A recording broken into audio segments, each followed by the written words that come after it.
탐식 이기기, 감사와 훈련과 나눔으로. 요한복음 6장 47부터 58절.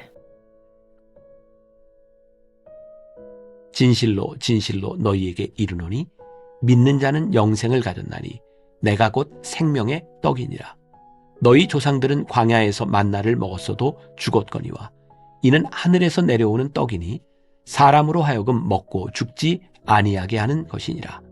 나는 하늘에서 내려온 살아있는 떡이니 사람이 이 떡을 먹으면 영생하리라.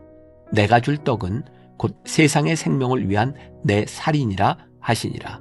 그러므로 유대인들이 서로 다투어 이르되 이 사람이 어찌 능히 자기 살을 우리에게 주어 먹게 하겠느냐. 예수께서 이르시되 내가 진실로 진실로 너희에게 이르노니 인자의 살을 먹지 아니하고 인자의 피를 마시지 아니하면 너희 속에 생명이 없느니라. 내 살을 먹고 내 피를 마시는 자는 영생을 가졌고 마지막 날에 내가 그를 다시 살리리니 내 살은 참된 양식이요 내 피는 참된 음료로다. 내 살을 먹고 내 피를 마시는 자는 내 안에 거하고 나도 그의 안에 거하나니 살아계신 아버지께서 나를 보내심에 내가 아버지로 말미암아 사는 것 같이 나를 먹는 그 사람도 나로 말미암아 살리라. 이것은 하늘에서 내려온 떡이니 조상들이 먹고도 죽은 그것과 같지 아니하여 이 떡을 먹는 자는 영원히 살리라. 예수님은 말씀으로 유혹을 물리치셨습니다. 육적인 것에서 탈피하여 영적인 것을 추구하는 것이야말로 탐식을 물리치는 좋은 방법입니다. 세상은 떡으로 사는 것을 최고의 가치로 삼지만 성경은 사람이 하나님의 말씀으로 사는 존재임을 분명히 합니다. 만일 먹는 것이 삶의 목표였다면 예수님은 돌들로 떡덩이를 만드셨을 것입니다. 예수님은 하나님의 일을 이루기 위해 육체의 소욕을 제거하는 것이 중요함을 보여주셨습니다. 우리의 식탁은 감사와 회복의 장입니다. 식사 기도는 대개 천편일률적이거나 형식적으로 드리기 쉽습니다. 그러나 음식을 주신 하나님, 음식이 있기까지 수고한 손길들을 떠올린다면 우리 식탁은 감사의 장이 될 것입니다. 과도한 탐식으로 인해 식물의 유전자가 조작되고 생태계가 파괴되는 일들이 벌어지고 있습니다. 바른 식탁은 검소한 식탁입니다. 금식도 좋은 훈련의 방편입니다. 금식은 단순한 고행이 아니라 음식과 인생의 의미를 새롭게 조명할 수 있는 경건의 훈련입니다. 우리가 영적인 존재라는 사실과 세상에 속했으나 하나님의 손길 아래 있음을 기억하게 합니다. 또 금식함으로 욕망과 혈기로부터 자유로워질 수 있습니다. 토마스 아킨피스는 세상 물질의 맛에 깊이 빠져 영적인 열망을 잊어버리지 않게 해달라고 기도했습니다. 음식의 절제는 나눔과 사랑으로 연결됩니다. 교회는 주님의 식탁을 함께 나누는 신앙 공동체이며 예수님의 보혈로 형제 자매된 자들의 배고픔을 돌봐야 하는 밥상 공동체입니다. 성찬은 찢어지는 빵과 부어지는 포도주로부터 시작됩니다. 우리는 성찬을 가리켜 그리스도의 몸에 참여한다고 말합니다. 예수님의 살과 피에 참여하는 자마다 생명을 얻습니다. 성도는 떡을 떼면서 자신의 몸도 떼어주는 사람입니다. 그러므로 넉넉한 음식은 탐식의 대상이 아닌 생명 나눔의 기회입니다. 나의 식탁은 주님의 식탁과 닮았습니까? 감사와 회복의 장이며 훈련의 장입니까? 찢어지고 부어지며 나누는 생명의 식탁입니까? 오늘은 1월 16일입니다. 어제 우리는 탐식이 얼마나 위험한가, 아무것도 아닌 것 같은 이런 음식, 먹는 것에 대한 문제가 얼마나 심각한 죄인지를 우리들이 살펴보았습니다. 이제 오늘 이 탐식을 이기는 방법에 대해서 우리들이 잠깐 이야기를 나누려고 하고요. 결론부터 이야기한다면 감사와 훈련과 나눔으로 우리들이 탐식을 이길 수 있지 않을까.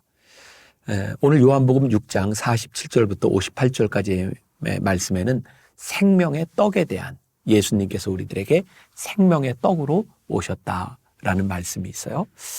그러니까 예수님은 우리들에게 육적인 이런 양식도 필요하지만 우리들에게 정말 필요한 영의 양식으로 영원한 생명으로 우리들에게 오셨다는 거죠. 자, 먼저 예수님도 말씀으로 유혹을 물리치셨다는 것에 우리들이 주목해 볼 필요가 있습니다. 어제 본문 말씀이었죠. 마태복음 4장 예수님께서 40일 금식을 마치신 후에 사탄에게 유혹을 받으셨어요. 자, 이 돌을 들어 떡을 만들어 먹어라. 어제 말씀 기억하세요? 예수님에게 큰 유혹이었다. 왜냐하면 예수님은 돌을 떡으로 만들 수 있는 분이었으니까. 늘 우리들에게 유혹은 우리들이 할 수 있는 가능성이 유혹이 된다라는 말씀을 드렸어요. 예수님께서는 그 유혹에 대하여 하나님의 말씀으로 그 유혹을 물리치시죠. 우리 인생이 하나님의 말씀으로 사는 존재임을 이야기하시면서 이 육적인 이 음식에 대한 탐식에 대한 유혹을 물리치셨어요. 그러니 이 말씀 안에 우리들이 살아간다면, 말씀이 우리를 사로잡는다면 이 탐식의 문제에 대해서 우리들이 이야기할 수 있는, 말씀의 근거로 우리들이 이야기할 수 있는 부분이 있지 않을까요? 저는 저 자신도 힘든 일이지만 여러분들 모두에게 힘든 일일 것 같기는 한데, 자, 우리들이 먹을 것 하나 절제하지 못하면서 어떻게 우리들이 하나님의 일을 할 수 있을까? 이렇게 이야기하는 저나 여러분들이나 아무것도 아닌 것 같은 이 음식의 문제에 대해서 우리들이 참 약한 존재라는 생각이 듭니다. 그런데 내가 먹을 것 하나 절제하지 못하면서 어떻게 우리들에게 주어진 사명을 감당할 수 있을까를 생각한다면, 우리가 하나님의 일을 우리들이 제대로 하기 위해서 육체의 소욕을 이겨나가는 것, 이것이 우리들의 신앙에 필요한 부분이라고 생각한다면 우리들이 이 음식에 대한 유혹에 대한 부분들을 조금씩 이겨나갈 수 있지 않을까. 자, 우리들이 먹는 즐거움, 이거 우리들이 없어야 된다거나 이거 아무것도 아니다, 이런 문제를 이야기하는 게 아니라 먹는 건 즐거운 일이고요. 우리 몸에서 이 부분들이 충분히 채워져야 되는 거예요. 그러나 탐식이 되지 않도록 하라는 거죠. 그래서 여러분들 묵상집에 나와 있는 우리의 식탁은 늘 감사와 회복의 장이 될 수 있으면 좋겠다. 그러니까 우리들이 음식을 먹으면서 이게 내가 좋아하는 거야. 그래서 단순히 내 육신을 만족시키기 위한 그 음식으로 끝나는 것이 아니라 우리들이 음식을 앞에 놓고 간절하고 정직하게 하나님 앞에 기도하는 것. 하나님이 나에게 이 음식을 먹게 하신 것이 이게 참 감사한 일이구나. 이게 형식적인 기도가 아니라 식탁 앞에서 우리들이 하는 기도. 제 개인적인 이야기를 하자면, 제가 초등학교 3학년 때부터 아마 이제 신학교를 가야 되겠다, 목사가 돼야 되겠다, 이런 생각을 했던 것 같아요. 그때 저희 어머니가 저에게 식탁에 앉아서 기도할 때마다 이런 기도를 하라 그러셨어요. 그게 벌써 저에게 50년도 전에 있었던 일이 되네요. 하나님, 이 양식 먹고 하나님의 귀한 종 되게 해주세요. 그게 50년 전에 저희 어머니가 저에게 가르쳐줬던 기도였어요. 식탁 앞에서. 근데 저는 지금도 그때 마음으로 제가 밥을 먹을 때마다 지금도 하는 기도가 똑같아요. 하나님, 이 양식 먹고 하나님의 귀한 종 되게 해주세요. 언제부터인가, 또 때로는 저에게 습관적인 기도가 되어버린 이 짧은 문장을 오늘 말씀을 묵상하면서 다시 한번 생각해 보게 되었어요. 하나님, 이 양식 먹고 하나님의 귀한 종 되게 해주세요. 오늘 여러분들이 식탁의 자리에서 하나님, 이 양식을 먹고 하나님 앞에 귀하게 쓰임받는 사람이 되게 해주세요 라고 기도할 때 이 음식이 단순한 탐식의 대상이 아니라 우리들에게 귀한 음식이 될 수 있지 않을까. 이 음식이 탐식의 대상이 되지 않도록 감사와 회복의 장이 될 수 있도록 식탁에서 짧지만 진지하게 기도하는 것은 이 탐식을 이기는 굉장히 중요한 훈련이 될 수 있겠다라는 생각이 들어요. 또 세 번째 문단에 보니까 금식도 좋은 훈련의 방편입니다. 이렇게 되어 있어요. 어제도 잠깐 언급했던 일이죠. 초대교회에 또 바리새인들도 금식하는 그들의 풍습이 있었다. 금식은 단순히 굶는 것이 아니라 우리들이 금식하며 우리의 욕심을 억누르며 하나님을 생각하는 거예요. 그러니까 우리들의 삶에 이 음식을 가지고 하나님을 생각할 수 있는 훈련을 하는 것은 굉장히 중요하다. 그런 면에서 뭐 지금 우리들 시대에는 잘 맞지 않는 것이 될 수도 있지만 옛날 우리 믿음의 선조들이 성미라는 걸 떴잖아요. 먹을 때마다 성미를 하나 떠서 그때는 이제 목회자에게 또 어려운 사람들에게 이 먹을 것이 갈 수 있도록. 그런 면에서 보면 우리 만나교회가 우리 성도들과 함께 가끔 이렇게 한샘 치고 헌금을 하는데 이것도 우리들의 탐식을 이기는 굉장히 중요한 훈련이라는 생각이 들어요. 죄송합니다. 이거 제가 만든 우리 교회 중요한 프로그램, 헌금 프로그램이지만 참 기가 막히게 잘 만든 프로그램이다.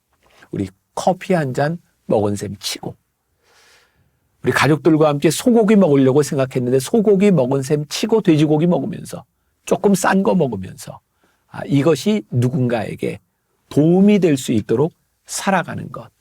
그러니까 우리들의 삶에서 때때로 음식을 좀 절제할 수 있는 그런 시간들을 가지고 또 정기적으로 가족들이 함께 야 우리 한번 요건 좀 절제하는 일을 좀 해봤으면 좋겠어 라고 하는 금식이 아니어도 좋지만 절식을 하는 것들은 또 우리들의 삶에 좋은 신앙의 훈련이 될 수도 있겠다라는 생각이 들어요. 또 네 번째 문단에 보면 음식의 절제는 나눔과 사랑으로 연결됩니다. 이거 굉장히 중요한 말이죠. 우리 기독교의 전통, 초대교회 전통 중에 제일 좋은 전통이 뭐였냐면 초대교회 사람들은 모여서 예배 드릴 때마다 성만찬을 했어요. 사실 우리 한국 교회가 회복되어야 될 굉장히 중요한 전통 중에 하나인데 성만찬은 예수님의 살과 피를 기념하는 것이죠. 근데 예수님의 살과 피를 기념하는 성만찬, 이 떡을 떼는 걸 영어로 뭐라고 표현하냐면 take part in, 다른 말로 participation. 예수님의 살에 참여하는 거예요. 근데 예수님의 살에 참여하는데 어떻게 참여하는지 아세요? 예수님의 살을, 떡을 떼음으로 참여해요. 예수님의 살을 떼어 먹음으로 모든 사람들의 몸속에 예수님의 살을 나누는 거예요. 이게 성만찬이에요. participation. 이게 성만찬의 중요한 의미이고 이 participation을 하기 위해서 제일 먼저 이 예배를 인도하는 성만찬을 인도하는 목회자가 성직자가 뭘 하는지 아세요? 떡을 브레이크해요. 떡을 나눔으로 인하여 모든 사람들이 주님의 살과 피에 참여하게 되는 거예요. 그래서 그런 면에서 음식의 절제뿐만 아니라 절제를 통해서 이렇게 나눔을 가지는 것은 굉장히 중요한 탐심을 이기는 방법이 될 수 있다. 그래서 여러분들이 신앙적으로는 신앙생활을 하면서 교회에서 이런 나눔의 헌금과 나눔의 참여를 할 때 여러분들이 참여하는 마음, 귀찮은 마음을 극복하는 것, 그런 것을 통해서 우리들이 조금이라도 훈련돼 나갈 수 있다는 생각이 듭니다. 탐식, 이것은 우리들의 노력이 필요하고 헌신, 우리들이 참여할 수 있는 귀찮음을 이기는 그런 마음이 아니라 몸이 필요하고 실천이 필요한 거예요. 오늘 하루 여러분들이 이 감사의 훈련, 이 나눔을 통하여 이렇게 탐식을 이기는 그런 생명의 길에 여러분들이 들었을 수 있다면 오늘 하루가 복된 하루가 될 줄 믿습니다. 기도하겠습니다.